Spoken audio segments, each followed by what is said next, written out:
Okay, please, please. We're so close to the ending. You don't need to shit yourself now, internet, please. So, guys, we back yet?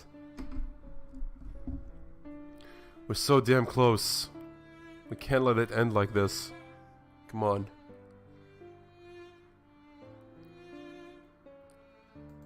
Thank God. Okay, please. Internet, please just behave for like 30 minutes or something, please.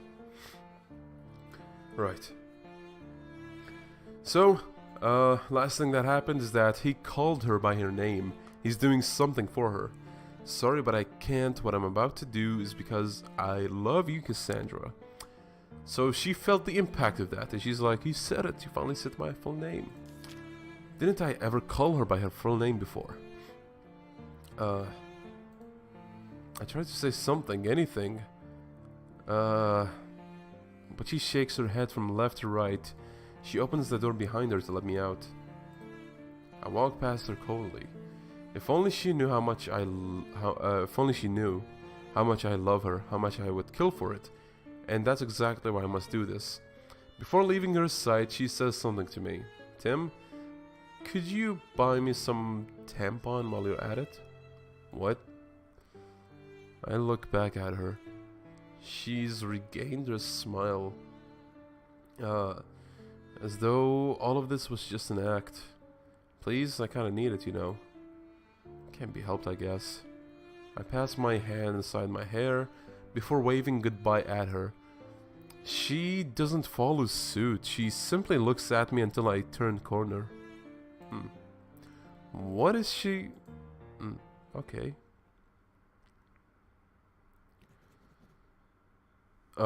Basically what's happened is that he called her by her full name and she was surprised. Cassandra. So yeah.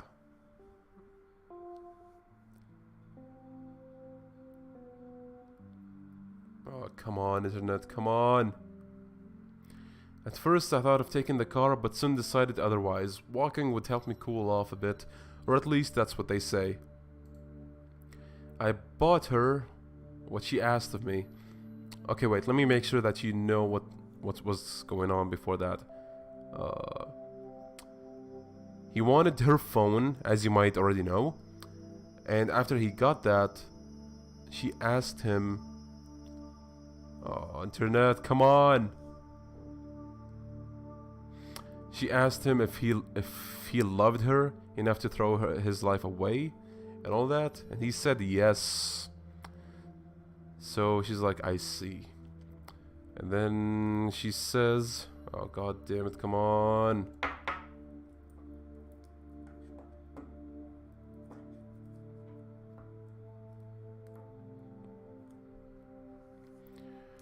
So then she wants to go to the hotel room one last time apparently, and then he can do whatever he wants. Okay. I bought her what she asked of me. I'm not sure which ones I should have chosen. Then I looked for a payphone. I didn't want to call directly from her phone or even mine. If things end up badly, at least we'll have some options left. Giving us away too easily would be a bad decision on my part. But man, it's harder than I thought to find a payphone in this day and age. I still haven't found one in the end, but it took I still found one in the end, but it took 10 minutes longer than I first anticipated. I searched in her phone. If I remember correctly, her name should be Fanny. Ah, there it is. Fanny, her roommate, should know the number of her boss. Or maybe, if we're even luckier, she wouldn't have told him yet. I know there's no possible ways that we can return home soon enough for her next shift tomorrow, but if I explain things, then maybe.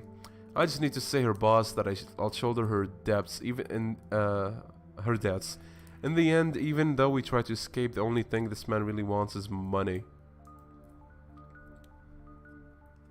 God damn it, come on internet, come on.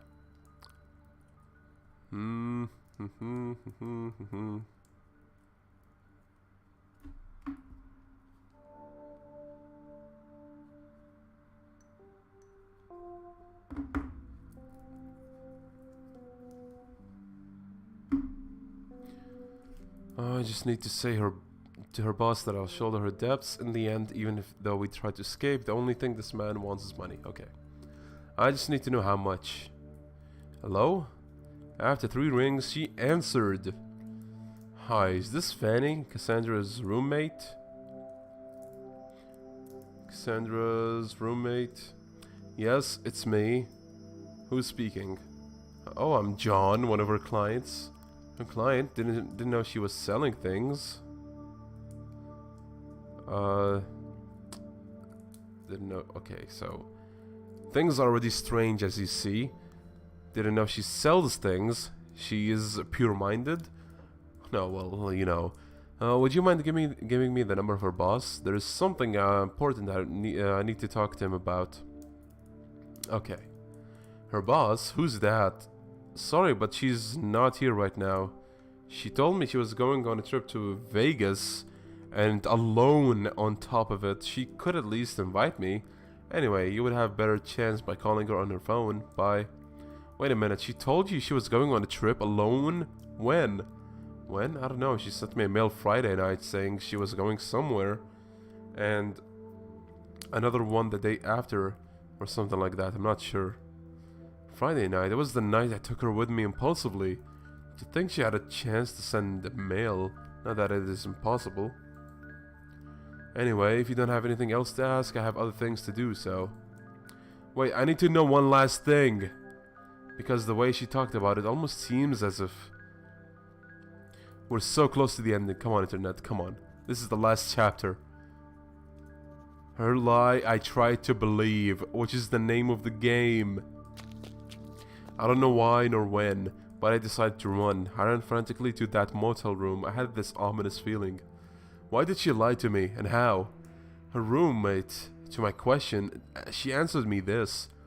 What the fuck? Prostitute? Is this some kind of sick joke or something? Sorry, I don't know who you are, but Cass isn't that type of woman, okay? And you won't make me think otherwise. Now if you'll excuse me. Well then. Cassandra isn't a prostitute? But that can be. I've seen her work. She never denied it. Why would she try to make me believe so? I need to speak with her. But how can I even confront her? And why did she lie to me? I feel anger welled up inside of me. I know.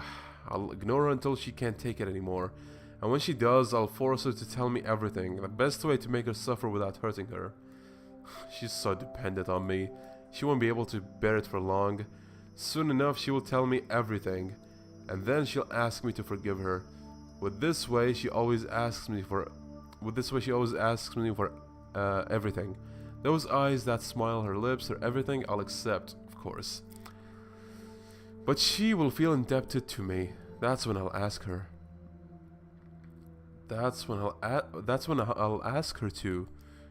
Why did I try to separate us? I don't understand anything anymore. Why did she lie to me? Why am I this way? Why am I scared? At last, I'm in front of that door. I'm about to open it when I notice something strange. A bag. A plastic bag is enveloping the door's handle. I almost rip it off, but stop midway. Maybe there's a reason why it's there. I also have no time dealing with something so annoying. I open the door with the bag still on the handle. Oh.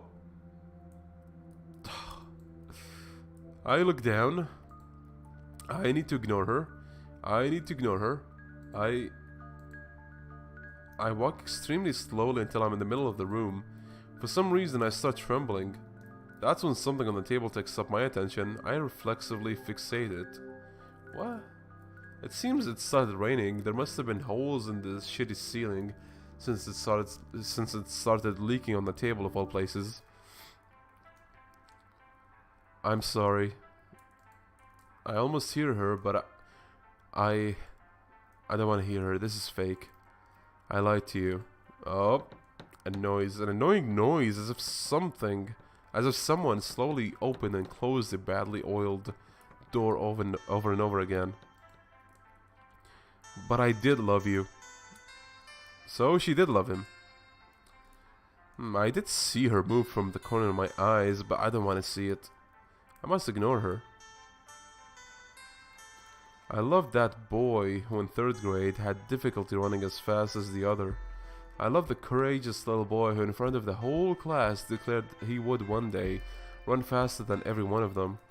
I wanted to encourage that boy, but it seems the means I used to encourage him rubbed him the wrong way. Soon he became cold to my words and even to my stares. I realized that the only way to be accepted by that boy was to look at him in the same fashion he did to me. So soon enough, I learned to hate him as much as he hated me, even though I loved him. So I gave my everything. I wanted to answer that boy's feeling with my own. Soon he became my whole world. I existed solely to beat him. I existed solely to take things away from him. And for a time it lasted. But I was noticing it. I was noticing the fact that he was creeping closer and closer to me. Obviously taking things away from someone means you have to accept things to be taken away from you.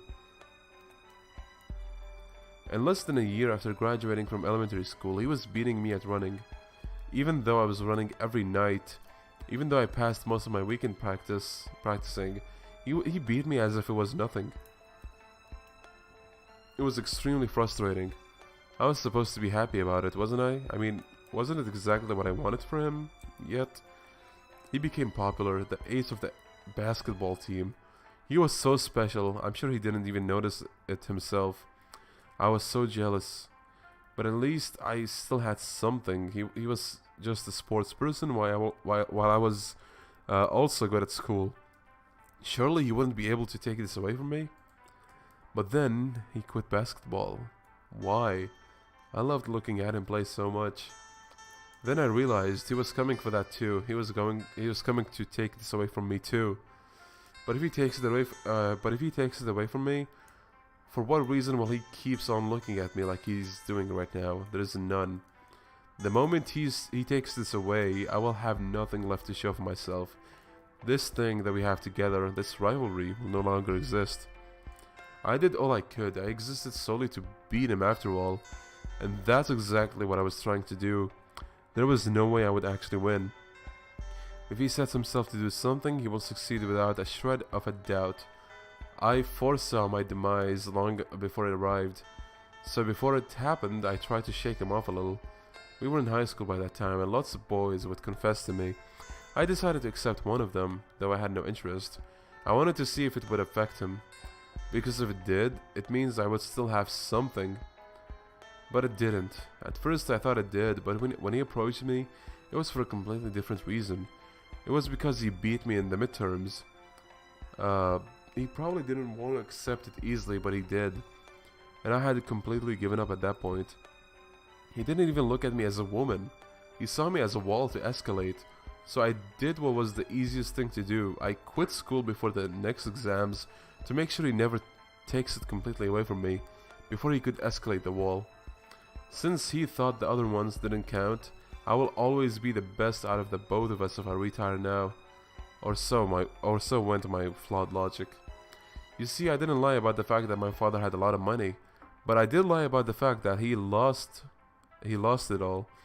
So not going to school wasn't such a big deal either way. I could become whatever I wanted, but I didn't want to become anything. I kept on looking at the boy from afar. He had graduated and was now a college student. If I hadn't given up, I would have been right next to him, but obviously I wasn't. I had given up in order to fill the purpose of my existence. And that purpose, it was still not completed yet. Because I exist solely to take things away from him. It was fairly easy to approach his friend, and the moment I explained my interest in seeing him again, he accepted quite readily. The night went on perfectly as I anticipated. Soon enough I was alone with the boy. He had those eyes. Those same eyes he always had. Sad eyes. I tried the best I could to appeal to him, looking at him mischievously, touching him whenever I could, even tripping for that very purpose. As expected, he's finally reacted to it. He was a man after all. I almost had him, but he refused me still. I had no idea why. Was I not to his liking?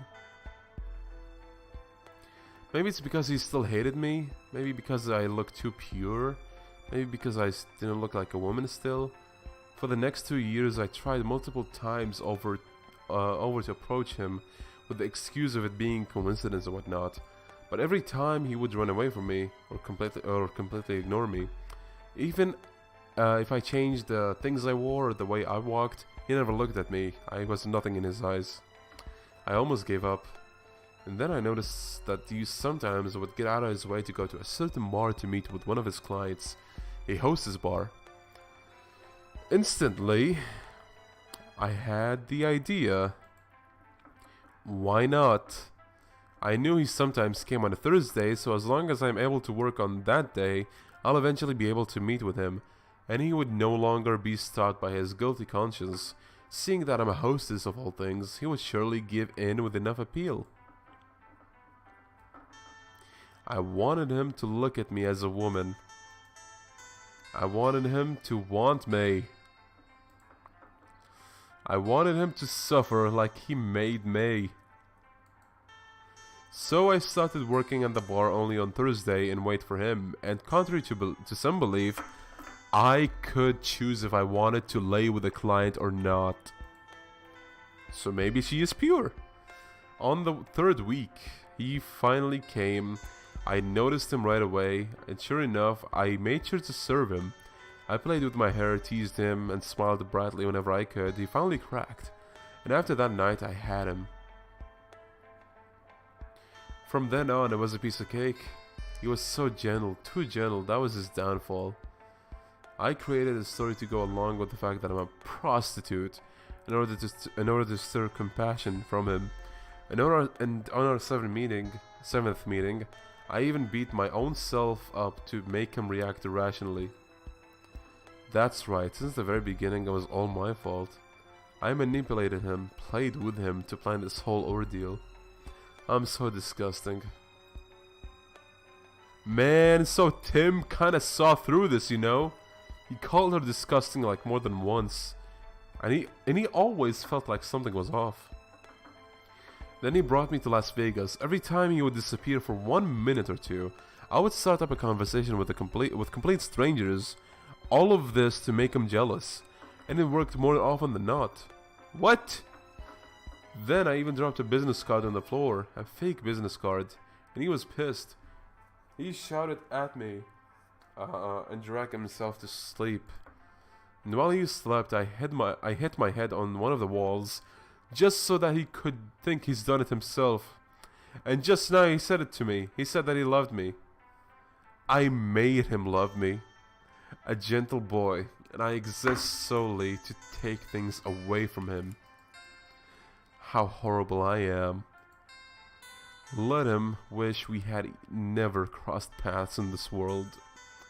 I took away his job, took away his girlfriend, almost took away his life. Now, let me take away his love. I crushed the paper in my hand, frustration like I've never felt before. The rain has now become frantic. I could no longer control it. I look at her. She's moving ever so slightly. But this movement is out of her control, because it's the fault of this damn cord. This damn cord which is tied around her neck. There are so many things I need to tell her, so many. But only one comes out of my mouth. You stupid liar.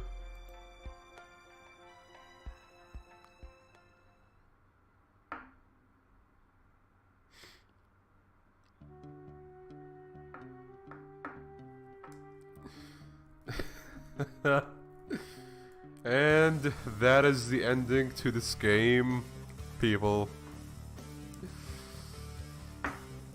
It's basically a whole trip, only for it to end in her actually bamboozling him. All of this was only a game to her, in a way. Like, okay, maybe she loved him, but her love was definitely twisted. She wanted to get the upper hand in the end. She wanted to defeat him, you know?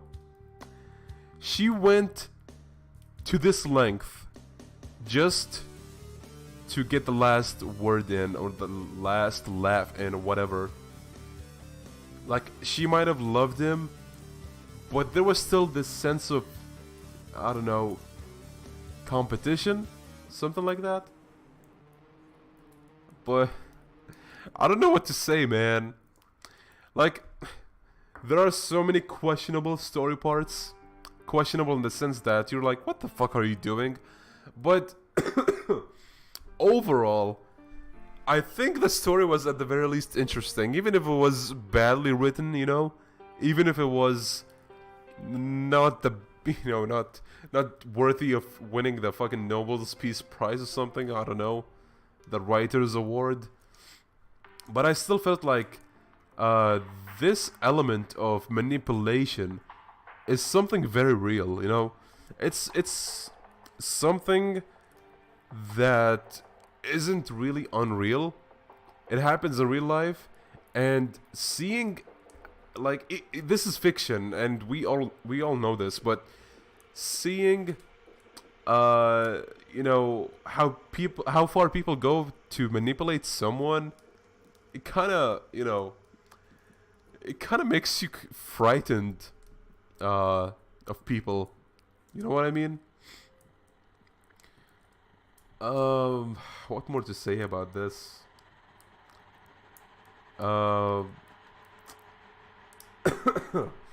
Like, yes, I know what you mean, Meepy, with the cringe and all that. It definitely was funny at certain parts, but man, the story is kind of unnerving in a way, you know? Like, to think she was this good at putting up appearances, at making up a story that was believable, easily believable, kinda. Well, to the protagonist at least, you know. He didn't know that he loved her. He loved her, but you know, he tried to deny it at every corner. How do I even continue this? He loved her for real, and she loved him, but you could argue it wasn't real, but you could also argue that it was real. But she really was frustrated by this sense of competition, you know? Like I just said, she wanted to win. She didn't want to accept defeat after what he put her through, I guess. She didn't like that he, you know, became better than her starting middle school and all of that. But wow, what a ride. Man, I don't know what more to say about this, man. What do you guys think about this, if you have anything more to say? Right, this game is free. If you, for some reason, want to play it again, or you want to recommend it to people, it's called Her Lie, I Try to Believe. It's on Steam for free. So, you know, go ahead and recommend it to friends, or play it, or anything. But,